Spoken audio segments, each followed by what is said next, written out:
And actually, I hate to do this. I know it's just time constraints. I'm actually on the phone on the line with somebody at the moment. I might have to take a call. Like I'm on. Hang on, Come hang on. on. Hello. Yeah. Hi. How are you? Good. Yeah, I'd like to cancel an order I made with yourselves there. Yeah, the 100 meters of red and white bunting and the two inflatable red cannons. Yeah, and there should be a custom banner in that as well. Well, I know. You just know you can't cancel a custom item, but I think there's probably resale value for that banner. Well, look, Kane's gone, Bale's gone, Pepe's getting better by the day. Smith Rowe is as good as Phil Foden. Yes, he is. Name me one thing that he can do that Phil Foden can, except for that. Except for that. Yeah, fair enough. So is there like a financing thing on the banner? No, honestly, that is nonsense. Nonsense. All nonsense. But listen, I've been on that road before. Nonsense. Talking nonsense. Why should we accept somebody talking nonsense? Like, what would you say? Just why are you talking nonsense about us? Why are you talking rubbish? Hello, everybody, and welcome to a No Nonsense podcast with Cahill and Will. A fantastic weekend of sport, Will. We had 50-year-old, old lefty himself, Phil Mickelson, winning the major, oldest man to win the major. We had the Suns in the NBA beating the mighty LA Lakers and LeBron the first round. Well, for the first game of the first round, but still, Lakers were favoured.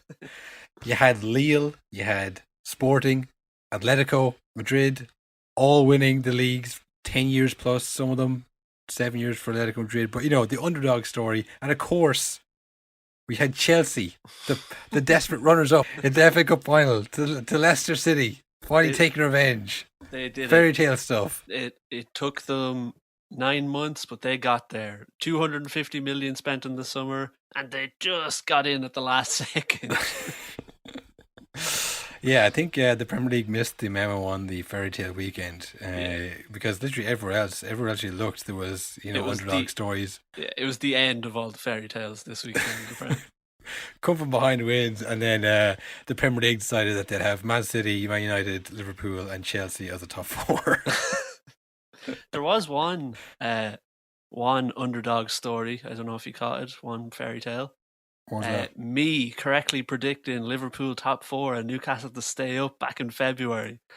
I knew it. Too big to go down and too big to not get top four. I mean, you were right. Like I say, you were right. It's just the most unpredictable season ever becomes very predictable in the end. I mean, if you look at it on paper, the size of the club that Newcastle is, the players that they had on the books, versus Fulham or West Brom. They should never have been down there. Yeah, of course, Newcastle were a better team than they shouldn't stay down. But the way it was going was so unpredictable, it was so crazy. And then, in the end, the ability to sign a player on loan from Arsenal is what get them up, which is just the staple of like a slightly bigger club than than a West Brom or a Fulham. But credit to Newcastle, credit to all those teams at the bottom, Brighton. They all managed to stay up. No fairy tale for Fulham or West Brom or Sheffield. And the main thing to be decided on the last day was the top four. And will we get into the Premier League or we get into the Liga first? What do you think? Will we say the Premier League? We'll do the Premier League last because we can do the whole season recap then, I think. We'll get into the Liga first. That was on the Saturday anyways. That was kind of the precursor. The curtain raiser to the Premier League top four race, which is perfect because there's a lot more riding on the Liga, but I'm less invested, so it feels like a Leicester thing. Yeah. So I was tuning in to watch the Atletico Valladolid game. Now in the Liga, it was really down to the wire. Two teams in the two Madrid teams fighting for the title, but all three relegation teams plus Elche, who were just above relegation, were all in the mix to get kicked out of the Liga. So Atletico were playing Valladolid. Valladolid had to win to have any chance to stay up, and Atletico obviously, it was in their hands, they had to win. Atletico were terrible. In that first half, they were awful. They just kept giving the ball away. Like individual mistakes, kicked the ball out over the sideline. It was just terrible stuff. It looked like the moment was too big for them. They were really going to bottle it away. And they've been doing that a bit all season, like giving away draws and when they should have won and that kind of thing. And then it was Valladolid who got the opener, a coast-to-coast counter-attacking goal, savage goal. And it looked like they were fucked. It was all over. Now at half-time, Elche had scored in the other game. So it didn't really matter as it stood. And Atletico came out really strong in the second half. And Valladolid just weathered the storm. Like there was no, it was like, no, they're going to lose 1-0 here. There's nothing they can do. Suarez didn't look this is, if everybody, you were saying, oh, he should have sold Suarez, like he didn't do much when he wasn't scoring the goals. Like his movement is not what it used to be. If you think back to Liverpool, he's not the same player, but nevertheless, they pushed on with this. News came in that Real Madrid had scored. Yeah. They were now 1-1 because they were 1-0 down as well. And then just after that, 30 seconds later, out of nowhere, Carrera seemed to like go around two players and then toe poke the ball from outside the box in the goal to get the equaliser. And then 30 seconds after that, it came to that the Real Madrid goal had been disallowed. Oh, yes. So now they were, they were level and Real Madrid were still losing, so they were still going to win. And then the game kind of went on a bit more, and it was just a mistake. I think a sub came on for Valladolid, and the ball came to Luis Suarez, and no mistake, finishing him off 2-1. And then it was like the 89th and the 89th and the 90 plus 3 minutes, Benzema and Modric scored to make it 2-1, but it didn't matter, and Atletico won the whole thing. You saw the clips, the viral clips of Luis Suarez on the pitch afterwards. Yeah, I saw a tweet like with the picture of him crying, holding the phone. And there was someone like being serious. It was like a journalist or something saying like, "You just cannot hate Luis Suarez." And I was like, the racist. I mean, look, he's the most guy, Will. The racist biter. Well, in his country, it means something different. What about the biting? Well, that's kind of universal. That's definitely universal. Okay, this is the God's truth. I did say the N-word, but I did not bite those players. I just saw you bite the players. Oh, God. Oh, you just cannot hate Luis Suarez. Although I think I'd put a similar thing up on Instagram saying, you just cannot hate Sergio Ramos. I'm sure all the Liverpool fans were like, yeah, what? The guy who tried to dislocate fucking Salah's shoulder, you can't hate that guy? And then slapped him on the back at the Ballon d'Or Awards, was it? Basically, when someone says that, like when I said it, it means I don't hate that person. You just could not. What he's done hasn't affected me, so therefore I think universally we should all love him like I do. Well, see, I'm assuming they were talking to like family members and friends because they weren't out in the stadium on the phones, because they're all on the phones afterwards, like FaceTime people. Yeah. You don't think he was posting on Twitter or liking posts on the No Nonsense Instagram, crying, trying to get through to Coleman, crying down the phone. Yeah, like I was like, my first reaction was like, he's hardly on social media straight away, and then like that's where my mind goes. But I was like, oh, it's clearly just for the family members and fans. But then there was like a drone shot outside the stadium where there was, it seemed like thousands of Atletico Madrid fans in the car park, lighting flares, all packed really tightly together. Just let them in the stadium, you'd be better off. Yeah, well, I guess, Atletico Madrid aren't liable for like promoting the virus or whatever. I mean, it's funny, like you see different countries are different stages along with their vaccines and stuff, but I think every at the same stage of being just fed up with it. Like, I'm going to the game. I'll bring a mask, but I'm going. I'm not missing this. It's been 7 years. We don't know when it'll happen again. I'm not going to miss this. I'm going to the car park and I'm bringing my flare. So yeah, it was kind of surreal to see them all like, celebrating the pitch, but like virtually, and there was fans outside. It was just odd. But of course, all the talk afterwards was about Barcelona and idiots, morons, foolish fools. I thought, did you see the clip of Oblak getting like out with the fans on the streets after it? Yeah. Again, it was like, it reminded me of the Chelsea Super League stuff where it was like a scene in a movie of where it was like after a whole year and then this happens and it's like a lovely little moment. But yeah, when you're saying about the like different countries being further along, it did make me think of, remember City won the league a few weeks ago and there was like 20 people or like a tiny amount of people outside the stadium. And at the time I was like, yeah, but COVID, I suppose. But thinking back now, no, they just people weren't arsed. I don't know. I don't know if that was a combination of both or it was like, I don't know what the story was, but that was like really sad celebration from City. There was literally about a dozen people outside, like half-heartedly going, yeah. Hey. Now, if City had gone down to the last day of the season, you might see maybe more. yeah. Because it was tense stuff, especially when Atletico went a goal behind. It's like, oh fuck, oh fuck, we're gonna lose it. And then when we went a goal behind as well, it's like this is going to be the most anticlimactic end ever. The both teams lose, and it's as you were, and I guess you guys win. It's like, oh, terrible, but it was a great finish. Do you want to hear some of Luis Suarez's quotes after the game? Yep. Atletico welcomed me from the minute I arrived. I asked the club, if there was room for me on the museum wall to make history at Atletico. What dark. A lot of people have suffered with me, my wife, my children. Day by day, they are the ones who have suffered the most from my many years in football. We've had a great year, despite the difficulties. We were the most consistent team, and we're the champions. How much suffering do families of professional athletes have to go through? Well, I guess they probably were originally from Uruguay, maybe, and then they had to move to the Netherlands and then to Liverpool. Yeah. And then he goes, "Oh, we're going to Spain." It's like, but I have my communion or whatever. Pack your shit. I'm going to play with Lionel Messi. Okay, well, I'm settled into Barcelona now. We're off to Madrid. Pack up the van, Suarez's. The Suarez's are going to Madrid. Yeah, I imagine if you were like a 14-year-old, I don't know how old his kids are, but like, school is hard enough, that you're constantly moving from Liverpool to Barcelona to Madrid. I mean, not speaking any of the languages as you go. And like, if you're one of these kind of like, we're kind of like a traveling family or whatever, like it's like 6 years in Barcelona. Yeah. And then to uproot, like you make some connections in 6 years. I don't know who you are. You make some connections. Yeah. You go, all right, I'm moving to the other side of the country now. I'll see you never. Yeah, I guess the cash makes up for it, I suppose. Yeah. But there was some other quotes about him being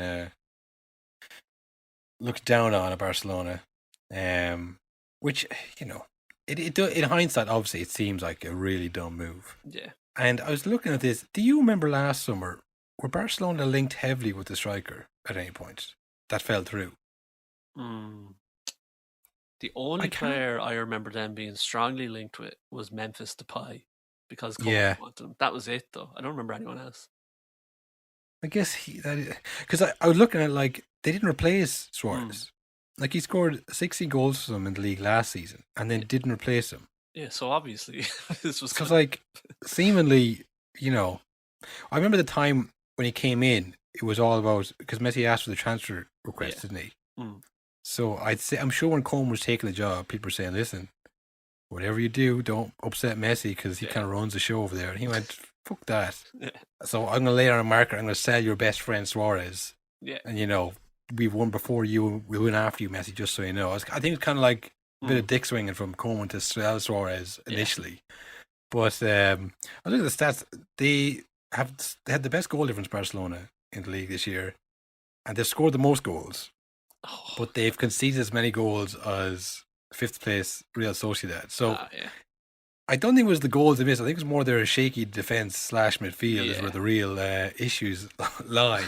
And the only thing I've seen is them linked heavily with Aguero and again Memphis Depay. Is like I think if you're a Barcelona fan, you'd rather them seeing linked with like Marquinhos or Rudiger rather than more talented, flaky, injury-prone forward players. I mean, well, like Aguero is not the Aguero he used to be.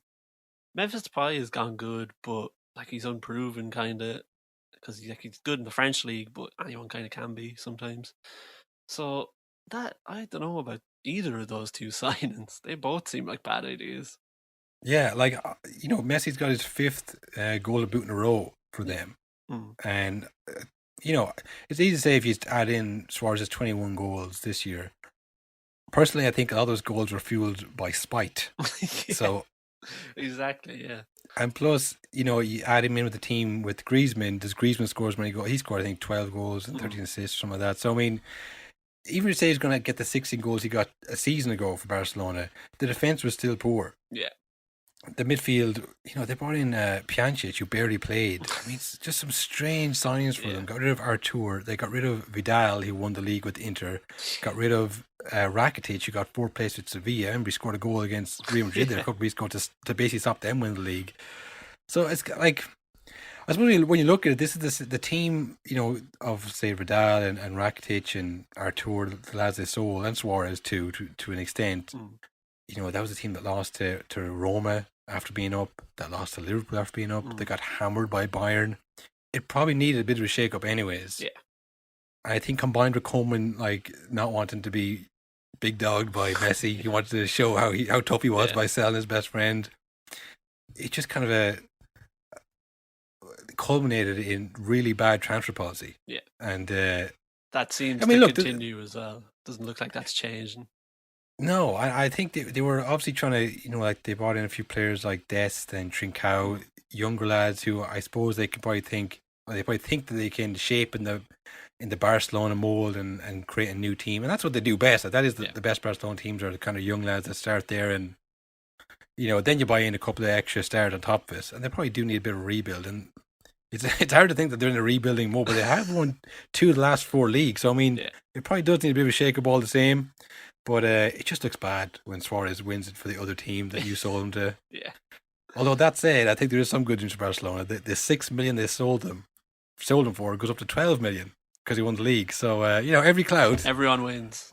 Hey, if you're in as much debt as Barcelona in, that is a pretty good 6 million quid. The board owners are like, yes. We're going to get out of this yet. So yeah, that was the league was very exciting. Did you see? Apparently, Madrid are open to offers for Hazard in the summer. Yeah, well, another team we were saying this since the Champions League that if it wasn't for COVID, this team wouldn't exist. It's just not the Real Madrid way to let your players get that old and past it. So I mean, you could see Hazard going. Bale, surely. I can see Mbappe coming into Real Madrid. Yeah, especially those comments last day. I think that may be almost a done deal. The way he was talking, he was so coy, like very smug to be like, maybe I might go somewhere.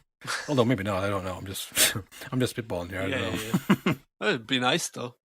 Yeah, he's literally just thinking out loud in interview after the game. Who knows? Anything can happen. I mean, literally anything can happen. We don't know in the future. I like for some reason that made me think of Mbappe as like a conspiracy guy. He's like, have you seen the declassified UFO stuff? I mean, we might even be around in 10 years' time. Do you ever think about that? Oh, imagine Kylian Mbappe on Joe Rogan. Wow. You won a World Cup when you're 22. Wow. So just like 11, anxious apes follow a circular piece of leather around a pitch for 90 minutes. Wow. And there's like a winner and a loser. You know how crazy that sounds? How crazy that is? Do you ever go hunting elk? That's cool. Do you ever do DMT in Paris? Oh, God. So yeah, I mean, this thing, like, it's great for Atletico to win. And it's 7 years since they won it, and it's like, I mean, all credit to fucking Simeone. He's an amazing manager. What he's done there is unbelievable. Even, you might say that they fell short in the Champions League, but like, getting anywhere near, like, they were seconds away from winning that one against Real Madrid. I mean, the job he's done there has been unbelievable. This is a basically Barcoque, I think. He's the only one who won the last league. Yeah. He's created 2 league-winning teams to beat Real Madrid and Barcelona. Like, fuck COVID and all the rest of it. It's ridiculously impressive. Yeah. And as well, he's like, he's never changed at all. Like, it's two separate teams with the same style of play. That's crazy. Yeah. That's hard to do. Like, most managers struggle to put any kind of stamp on their team before they get sacked for trying to change things. Yeah. Honestly, I mean, like, he's probably the only top manager who hasn't been to the Premier League yet, I would say. And like, I don't think it would work anywhere else, because I mean, that's years of putting his stamp on it. He won't get the time to do that anywhere else. Like could you imagine think he would come to the Premier League now? I don't think he's much. Doesn't seem like he's much interest. He's probably Atleti for life, I would say. Yeah, the money though, surely he could attempt it now. Yeah, that is the cash. Well, where'd he go? Spurs, like United? No, United won't go back to a defensive manager, I think, because I think they learned. I mean, now when people are nearly setting the stadium on fire after years of it, they probably don't want to go back to boring football and not winning stuff in case. Well, you could say one thing: he'd be back, Will. He'd be back to the transfer market, and if you say that he wouldn't be, you're a liar. You're gonna look at me and say that they don't back the manager, Will. You will lie to my face. Yeah. No, it was unbelievable scene, to be fair. It's just great when it goes to the end of the last day. Wasn't the case in the Premier League, for sure. No. Yeah, it was just top four, which again, top four is always pretty exciting and stuff. Yeah. But then like half the teams just get knocked out in the group stage the next year anyway, and so it's, I don't know. Yeah, it's just it's purely for the money. Yeah. Do you know what I mean? It's not, the romanticism is kind of like you get to play in the Champions League, but it's all forgotten when next season starts and you haven't done well in the transfer window, and you know you're going to get knocked out. It's just, I find that odd, the whole like, and like obviously I do it with United as well, but the whole like celebrating getting top four thing, it kind of just encourages the clubs to not try harder than top four, because like look how happy everyone is when you get it. Yeah, I mean, really, it should be, if it was decided beforehand. You know what I mean? If, like, say there was 10 points between fourth and fifth, you know, no one would celebrate, I don't think. Yeah.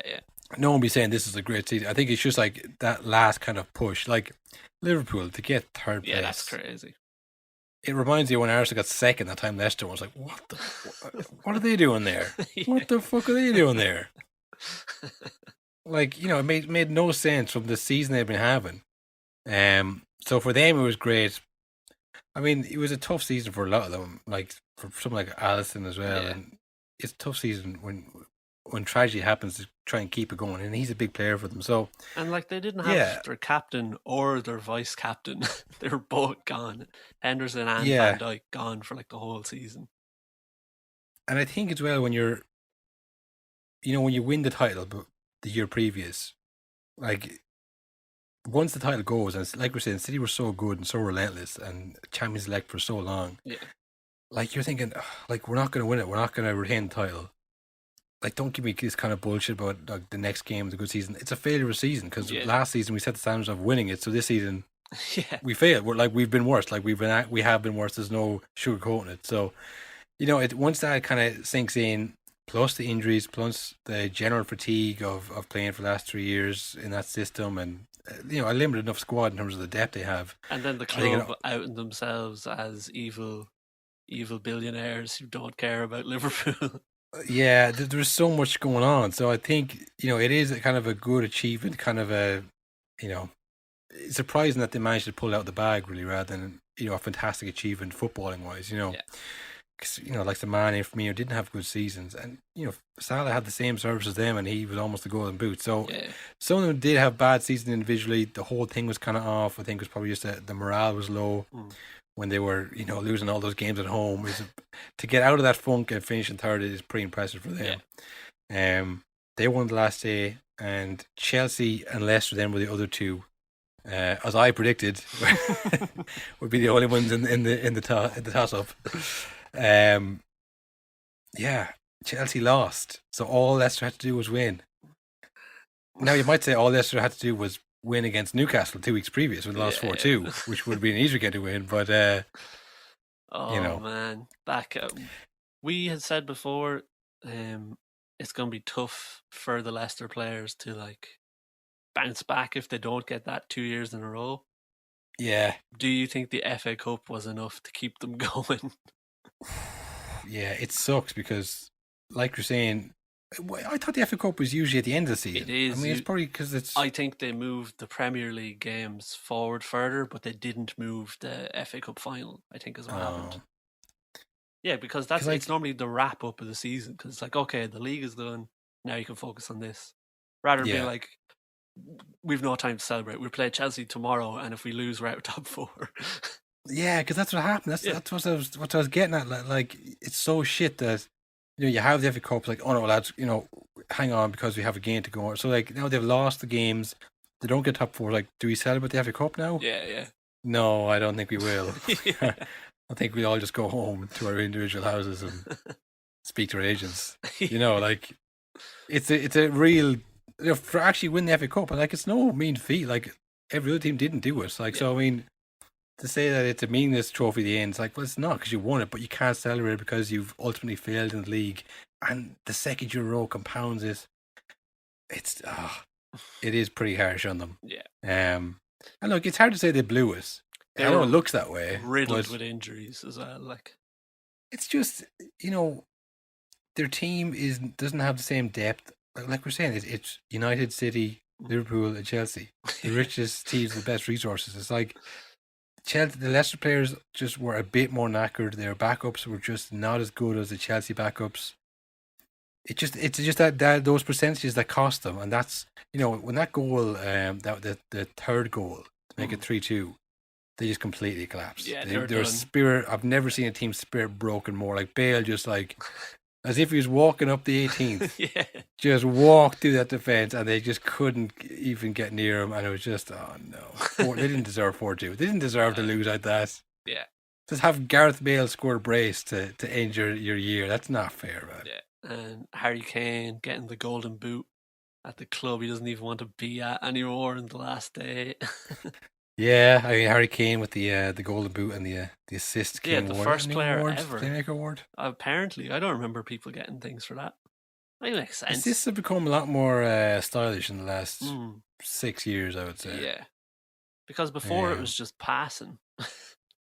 Yeah, I remember someone made back when the Pogba hype / hate was like at its highest. After he won the World Cup, everyone was calling him a World Cup winner. That was really riling people up.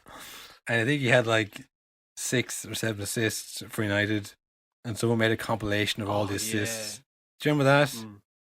My overriding thought was like, Jesus Christ, these people might be losers for making these compilations, but I'm the one who's sitting here watching it. I should, it made me feel like I had less time on earth watching those compilations. Do you remember the compilation?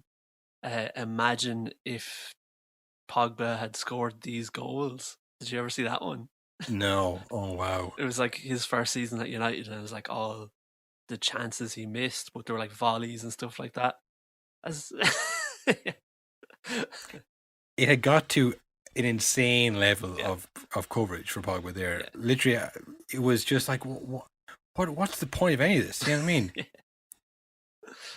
And I see it a bit now because like you get into these Twitter threads and people are like talking about Declan Rice and Lingard and stuff, and like it's every who's not a football fan says, why do you say that we won or we played well, you weren't playing? It's like, yeah, well, it's just it's kind of attached to the club. It's like a weird. It's hard to describe. Yeah, that's fine. I accept that. But I saw this on Twitter. It's like, yeah, well, we'll just give you Jesse Lingard and we'll take Rice off you for 20 million. It's like, are you identifying with Woodward now? Are you pretending that you're in these business deals? That we will give you 50 million for Rice and we'll throw in Lingard and you'll give us. They have it's like you are not involved in that. They have no idea of club finances.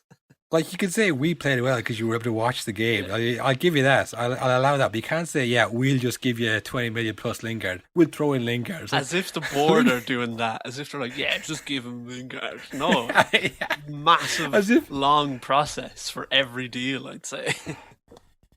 Like, you know, that's the kind of things, like, if you're making compilations of Pogba as if that's going to improve his value or that's going to make him say, like, this has nothing to do with you. You can feel attached in watching the games. You can say that we played well or we won that game. I'll allow that, but I'm not allowing this. I'm not allowing business deal. You know, imagine a club running like that. Like, yeah, we'll just throw in Lingard. That'll show him. it's so disrespectful to other clubs, yeah.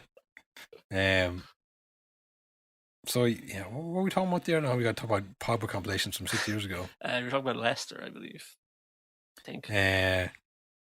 Yeah, I suppose, you know, they're in Europa League now, the cursed Europa League for a club like Leicester. If they wanted to do well in that, they'd have to buy a lot of players. Yeah. Just to improve the squad so they would have the numbers. Because injuries will happen again next season, even though it won't be as tight a season. I think it's going to be worse next season because the Euros in the summer as well. Yeah. So. And if you want to not let it destroy your season, you want to keep all the players you have right now. Yeah. So, you know, Leicester are at a tough spot of, like, their main goal, I think, will be holding on to Ndidi, Tielemans. And Tielemans is going to the Euros with Belgium. So he has a really good season. Yeah. I mean, it's not beyond the realms of possibility he go to Real Madrid. Yeah, Real Madrid always do that. They buy the best player from a tournament. Yeah. So, I mean, you know, you lose a couple of players. You lose Madison maybe. There's a few others that are being touted to leave. You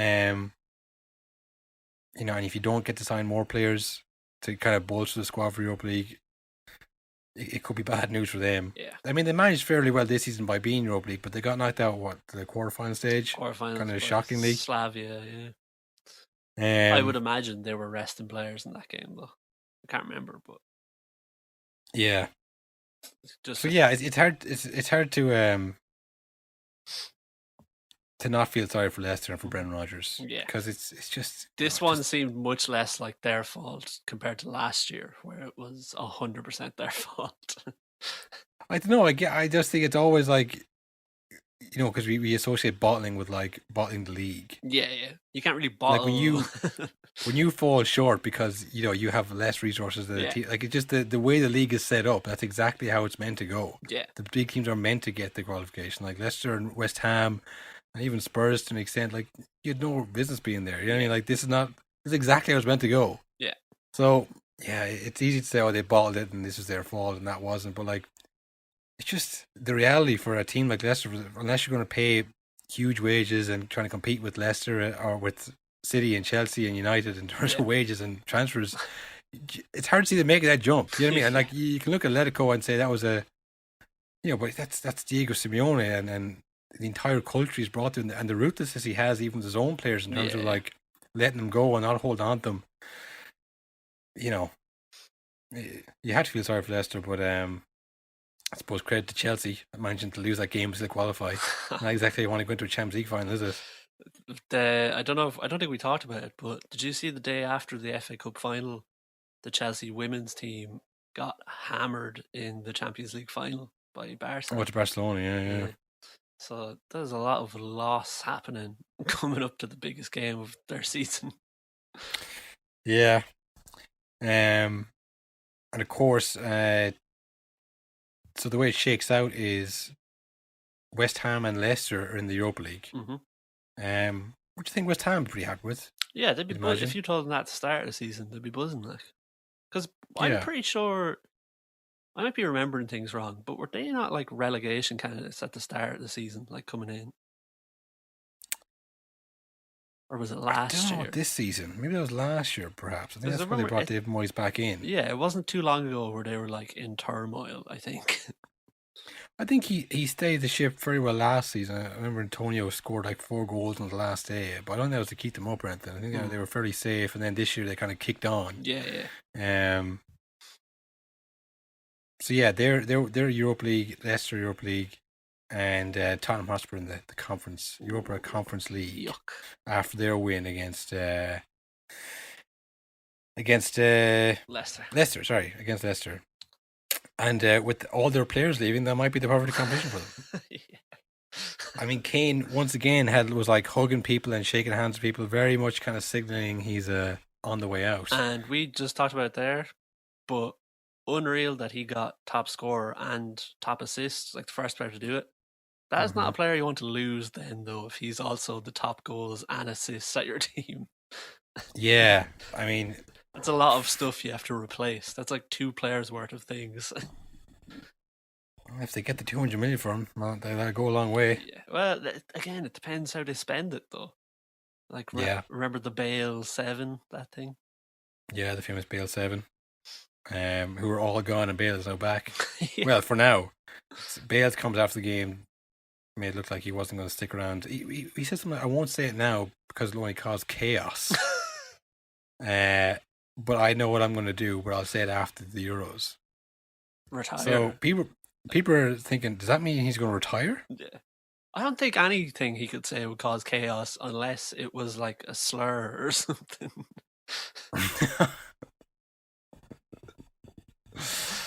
I've got Uruguayan citizenship. And for my first act... Oh, cut his mic.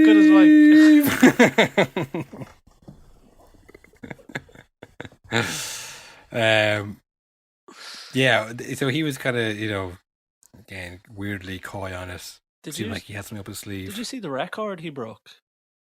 Bale? Yeah, he beat Solskjaer's record for like, I think it's like lowest goals per minute for a player who scored 10 goals or something like that.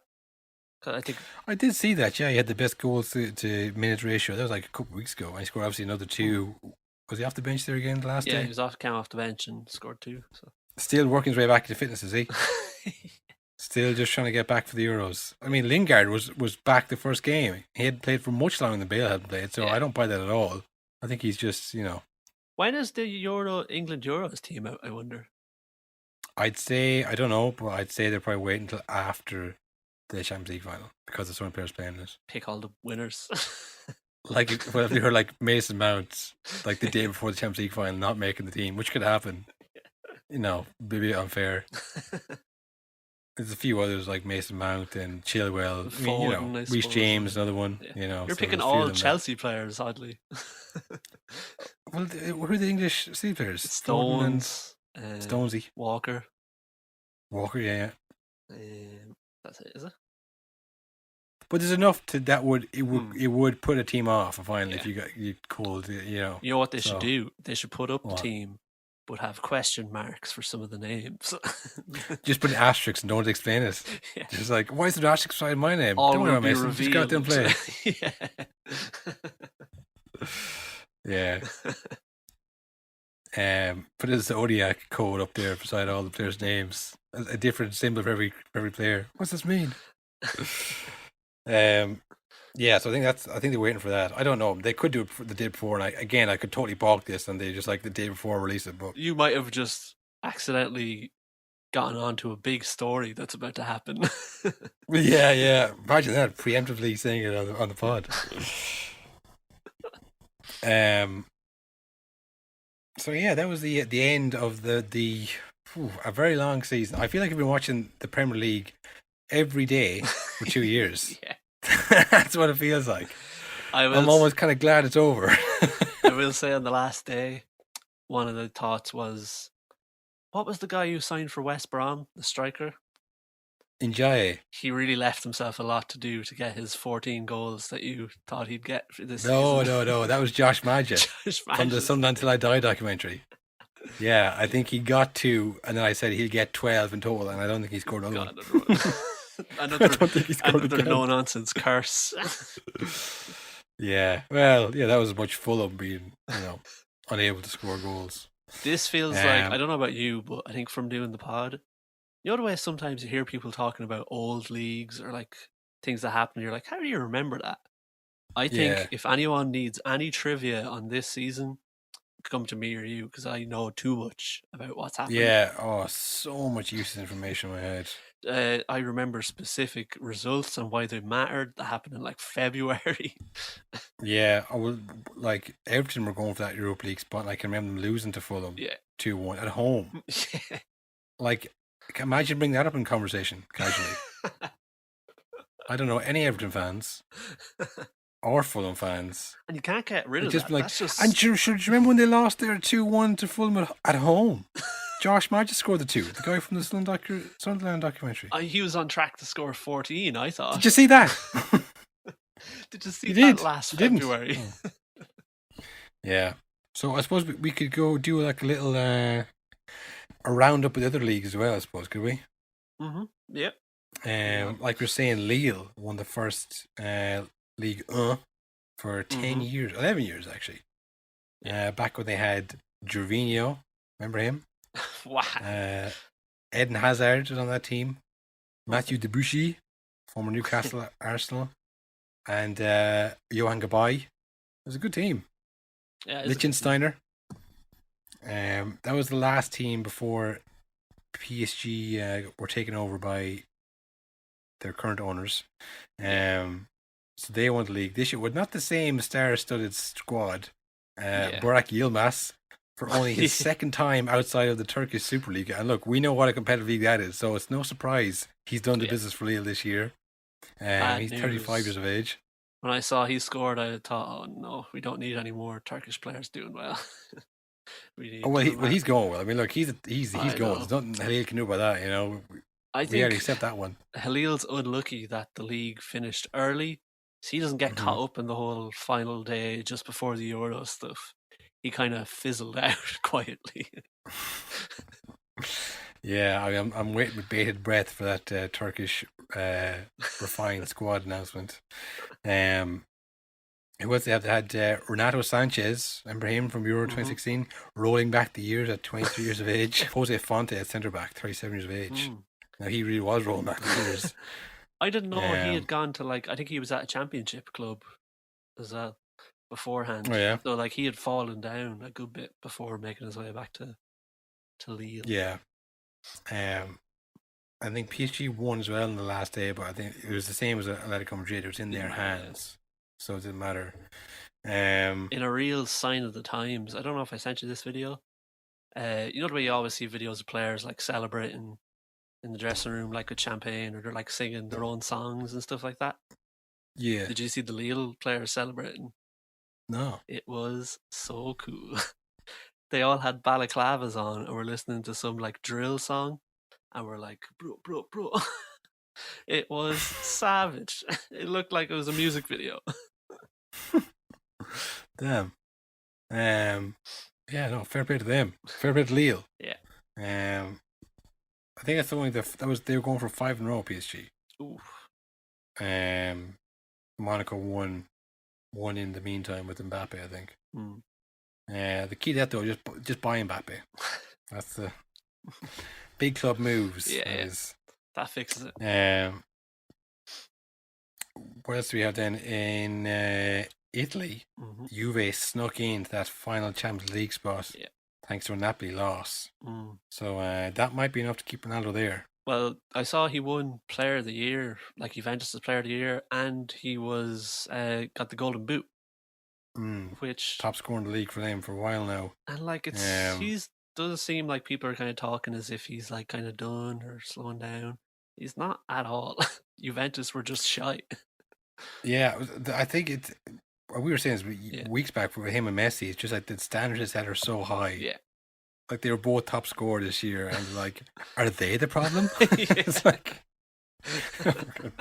maybe, I don't know. I would guess not, but maybe all they do is score goals. How many other players, would just love to just be accused of only scoring goals, trick ponies. Scoring the most goals in the league. So yeah, I mean, it's Juve have again, the big clubs like that, like Barcelona or Juve, you think they're in turmoil when they come, third and fourth or whatever. Back. But they're never more than 2 or 3 players away from getting right, because the level of players that they have, they're never too far away from crisis to competing again. So yeah, I think the fourth place was important. I couldn't see Ronaldo playing Europa League next year. No, God. No. Or ever. No, yeah. Unless he's still playing when he's 50, just defying all the odds. Winning the Europa and Conference League. But yeah, certainly next year, I think we would have seen him leaving. But he might give it one more year there. Yeah. Depending on who Juve sign, I suppose. If they were to get a few good signings in the transfer market, then it could be a difference. But yeah. What else do we have then? Lewandowski breaking their record finally. Yes, Lewandowski just about 89th minute. Again, hammered that team in an effort to get Lewandowski that last goal. Oh man, now that is a league I would not like to be like following week to week, like supporting a different team apart from Bayern. That has to be just soul crushing every year. We could do that. We could do bandwagon wheel and land on something that isn't Bayern, and that's what it would be like. It's pretty up for grabs in that league, isn't it? It's not nobody like this Bayern, obviously, and Dortmund are pretty consistent. It's just you're never going to win it, but you might get top 4. Yeah, that'd be good. Well, we'll see. Put that in the suggestion box, the no nonsense suggestion box, on top of our offices here at the top of the foundry. Yeah, so Lewandowski broke the record that never be broken. 41 league goals. Yeah. In do you know how many games he got that record in? I saw it was not a lot of games. Well, the Bundesliga is shorter anyways because they have less teams, so it's instead of 38 games, it's 34 games. Yeah. But he didn't need all 34 games. All he needed was 29 games. Jesus Christ. 29 games to score 41 league goals. That's a goal every 60 minutes for you mathematicians at home. God. That is ridiculous. Did you see, was it Didi Hamann saying that Lewandowski shouldn't score on the last day so that Muller gets to keep his record? And I was thinking, that is not how sport works. Nah, records that be broken. Yeah, and I mean, the whole saying. Most of them are fairly magnanimous when their records do get broken. I mean, I guess if you were the opposite, it would really make you look old and bitter. But most of them are kind of saying, no, like, I'm glad my record's broken. It means the game keeps progressing, and it hasn't stalled. The glories aren't behind us. That we're still getting better. We're still getting more games. Well, you don't want to be like Pele, who's always like, no, I actually scored 100 other goals that didn't count. Yeah, that's the opposite of how you look. It's like, oh, man, you're ruining your own legacy by like being bitter about a record being broken. I mean. So weird comments there from Didi Hamann. I don't know if Bayern, did he play for Bayern? I'm assuming Gerd Müller played for Bayern. I assume all the best players just played for Bayern forever. I don't know if they were as dominant back then or he was on it as dominant sides. But it's still ridiculous achievement. Yeah. If it was easy, then someone done already. Yeah. Because Bayern have been dominant for 9 years now. So I mean, and he was injured. It's only a 1-season record. And Lewandowski was injured for like you said, he only took him 29 games. Imagine if he played the rest of the games. Yeah, and that's the key with these records. Like, it's not even about. Well, it's not just about being talented. It's about being lucky with injuries. It's about having a good team around you. Like, it's such a. You have to be good for so long for all things to line up for you. Like, it's not just it's someone like Gerd Müller who scored a rake of goals as well. Yeah. It's not just a 1-season wonder who's going to break a record like this. It's really the sign of a true goal scorer. And Lewandowski, like we're saying, we're singing his praises around the season. I don't want to do it before the Euros. I don't want to get injured for Poland, but I mean, really is fantastic achievement for him. Yeah. Was there anything else in any other leagues? I think there's no other kind of major upsets. We mentioned there as well. Sporting Lisbon got the win in Portugal, breaking the stranglehold of Benfica and Porto. Yeah. So fair play to them. Maybe Bruno Fernandes isn't that good after all. That's what I was thinking. I was like, well, maybe he was the problem then. Again, all he does is score goals. That's all he does. Like, I mean, do something else. Do a flip. Yeah. The other big news, there was like we were saying as well, there's been different national teams being announced, with the French and the German sides being announced around the week. The Spanish national team has been announced today, and with some notable admissions from the former Barcelona man, Luis Enrique. First time ever, no Real Madrid players, which means no Sergio Ramos, no Asensio, no Carvajal, no Nacho, no Lucas Vasquez. No Isco, who I was looking up. Isco has had he scored 1 goal in the last 2 years for Real Madrid. as attack midfielder, Will. Yeah. I was thinking not great, and I was like, maybe he's maybe more like central midfielder. I was like, how much goals did Modric and Kroos score? And they had like 3 and 5 goals respectively. Like, oh yeah, no, he probably should score at least more than 1 goal. So I don't think Isco is a big shock to anybody. Yeah. Ramos is obviously the captain. He's the leader for them. But the reason that Luis Enrique gave was that he was very injury prone this year, and he's struggling to get back on the pitch. And apparently he wasn't training at Real Madrid; he was just playing the games on pure spirit alone. Which anybody who watched that Chelsea game would probably think, "Oh yeah, that makes sense." He looked out on his feet. Yeah. So yeah, I mean, I get it, because like if you go to the Euros, right, and you start, because if you bring Ramos, you're starting him. Yeah.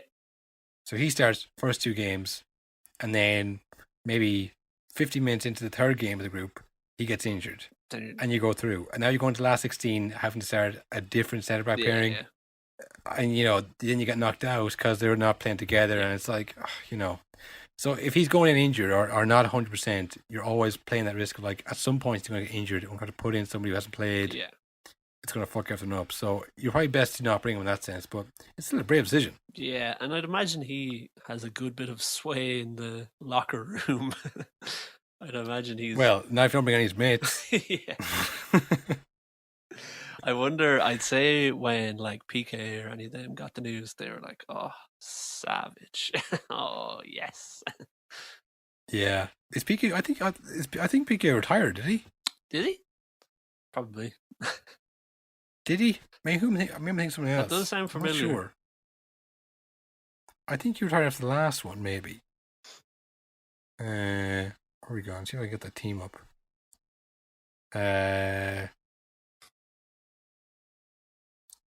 Yeah, it's Emeric Laporte. Oh, yeah. Jordi Alba. I also thought Jose Gaya. Laporte was French. I never knew he could even... But then he played for Bilbao, so he must be. Well, what it is he was French, and they wouldn't call him up. So about 2 weeks ago, he switched from France to Spain. That is... what a choice. UEFA put in a rule there last year that if you haven't played for your national team, like I think it's like 12 games before you're 18 or something like that, you can switch to any team. And he hadn't done any. Yeah. So he was happy. So he could just switch to Spain. Like I say, he played for Bilbao, so they were interested in him. Yeah, it's strange. He didn't get any call. But I was looking at this, like, there's a second French squad. And it had, like, Upamenso. It had Umtiti. It had Laporte. Who else did it have? Like, they have loads of centre backs. So he wasn't going to look in for France. So he changed to Spain. That's what people are looking at, thinking, oh, you brought Laporte, who's been playing for Man City, and Ramos was the leader, all this stuff. But they've only announced 24 of the 26 that they'll bring. Did you see that? No. Maybe they're going to bring Khalil Akbanar. Well, he can switch. He can switch. Oh, he has played. Yeah. Wow. Shit. And it's a competitive game too. No, it can't be Khalil. Sorry, no. Yeah, it's Laporte, Alba, Jose Gaya, Pau Torres, Eric Garcia, Diego Llorente, Cesar Azpilicueta made it. Marcus Llorente as well. They're the backs. They got Busquets, Rodri, Pedri, Thiago, Koke, Fabian Ruiz. The forwards are poor. Not many noble names. Dani Olmo, Mikel Orzabalaga, Alvaro Morata, Gerard Moreno, Ferran Torres, Adama Traore of Wolves. Ooh, I would not be bringing him to an international tournament. I think he scored 1 goal this year. And Pablo Sariba. So they have 2 more spaces available.